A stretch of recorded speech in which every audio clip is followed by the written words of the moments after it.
আসসালামু আলাইকুম। কেমন আছেন সবাই? আল্লাহর রহমতে আমিও ভালো আছি। কালকে ভিডিও করেছিলাম, কিন্তু কালকে ভিডিওটা দেওয়া হয় নাই বিভিন্ন সমস্যার কারণে। সমস্যা বলতে আমার দুই ভাই, আমি আপনাদের আগের ভিডিওতে বলছিলাম না, ওরা প্রবাসী হয়ে যাবে, বিদেশ চলে যাবে।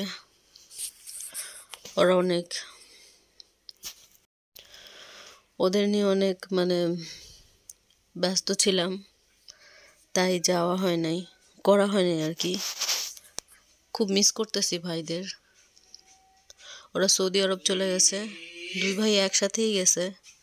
আপনারা দোয়া করবেন, যারা শুনবেন দোয়া করবেন আমার ভাইদের জন্য, আল্লাহ যেন ওদের মনের নেক মুকসুদ পূরণ করে। ভাবলাম আমি বাসায় গেছিলাম, আমাদের বাড়িতে আর কি, শ্বশুর বাড়ি থেকে বাবার বাড়িতে গেছিলাম। ভাই বোন মা বাবা একসাথে সবাই মিলে সময় কাটাইলাম। কারণ প্রবাস তো এমনই যে চাইলেই তো আর আসতে পারবে না, যখন ছুটি হবে তখন আসতে পারবে। তো ওরা রেডি হইতেছিল, তারপরে একসাথে ইফতার করলাম, রাতের খাবার খাইলাম, সেহরিতে খাইলাম, এই আর কি। পরে রাতে সবাই মিলে একসাথে ওদের কাপড় চোপড় গুছাইতেছিল। আমার আসলে বলতে এখন খারাপ লাগতেছে, মিস করতেছি ওদের অনেক। তো ওর ছবি আমারে দিতেছিল, বললো রাখ, দেখতে পারবি। পরে ব্যাগটা গুছায় রাখছে। পরের দিন সকালবেলা ওরা রেডি হয়েছিল, তো মা অনেক মন খারাপ করতেছিল। মা তো মাই হয় না, সন্তানদের জন্য তার কেমন লাগতে পারে আপনারা তো জানেনই। মামা তার ভাগ্নের আদর করতেছিল, আব্বু অনেক মন খারাপ করছিল। তারপর ওরা রওনা দিয়ে দেয়। আমার হাজবেন্ড সাথে ছিল, আমার আব্বা ছিল, আমার দুই ভাই ছিল, ওরা একসাথে গেছে। আর এটা ছিল বিরুলিয়া, ওই যে ওই রোডটা আর কি, বিরুলিয়া রোড না, ওই যে ব্রিজটা, আপনারা গেছেন কিনা জানি না।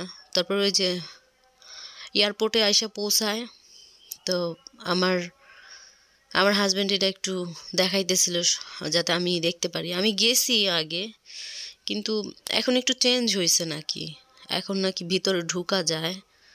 আর করোনার পরের থেকে একটু ঝামেলা হয়েছে।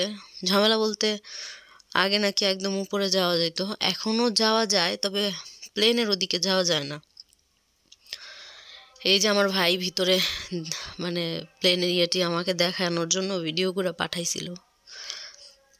ছোট ভাইরা যখন দূরে চলে যায় তখন বোঝা যায় আসলে ওদের আমরা কত ভালোবাসি।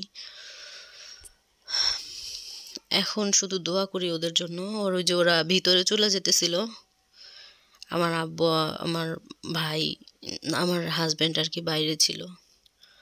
তো ওরা ভিতরে ইমিগ্রেশন রুমে ঢুকছে মনে হয় তখন, না না এই যে এখন আমার ভাই, এটা আমার অনেক আদরের বোকাশোকা একটা ভাই।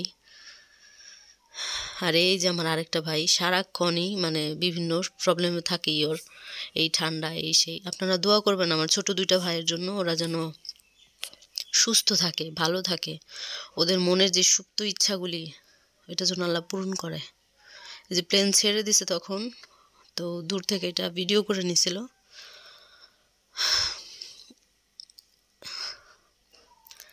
আসলে ভাই বোনের বন্ধন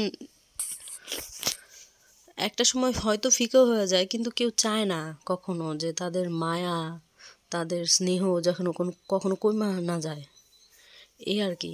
আমার আল্লাহর কাছে একটাই চাওয়া, আমাদের মায়া, আমাদের এই যে বন্ধন, আমাদের এই যে অটুট একটা ভালোবাসা, এটা যেন কখনো না কমে। আল্লাহ যেন আমাদেরকে চিরদিনই এরকমই রাখে।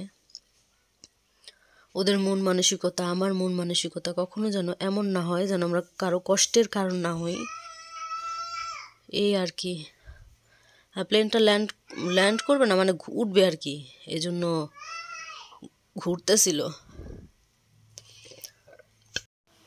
বাড়িতে মা আর আমি ছিলাম, আর আমার বাচ্চারা ছিল। তো আমি অনেক অসুস্থ হয়ে গেছিলাম, যেটা চোখে না দেখলে কেউ বুঝবে না। মা আর আব্বাকে একা রাইখা বাসায় আমরা চলে আসছি। রাতে অনেক খারাপ লাগছে, অনেক টেনশন লাগছে, যাতে তাদেরও একটু কষ্ট কম লাগে, সেটার জন্য দোয়া করছি, আল্লাহ যেন শুনে। আর সৌদি আরবে এখন নাকি অবস্থানটা একটু ভালোই, কত প্রবাসীরা আছে, সবারই যেন কর্মসংস্থানের আল্লাহ সুযোগ দেয়। আর ওরা কোম্পানিতে গেছে তো, হ্যাঁ বেতন একটু কমই হবে, কোম্পানিতে গেলে বেতন একটু কমই হয়, তারপরও যেন ভালো থাকে। বিকেলবেলা আমি ছাদে দাঁড়াইছিলাম, আমাদের অনেক মিস করতেছিলাম, আমার দুই ভাইকে অনেক মিস করতেছিলাম আসলে। যাক, ওরা ভালো থাকুক, একটাই চাওয়া। আসসালামু আলাইকুম, দোয়া করবেন সবাই আমাদের জন্য।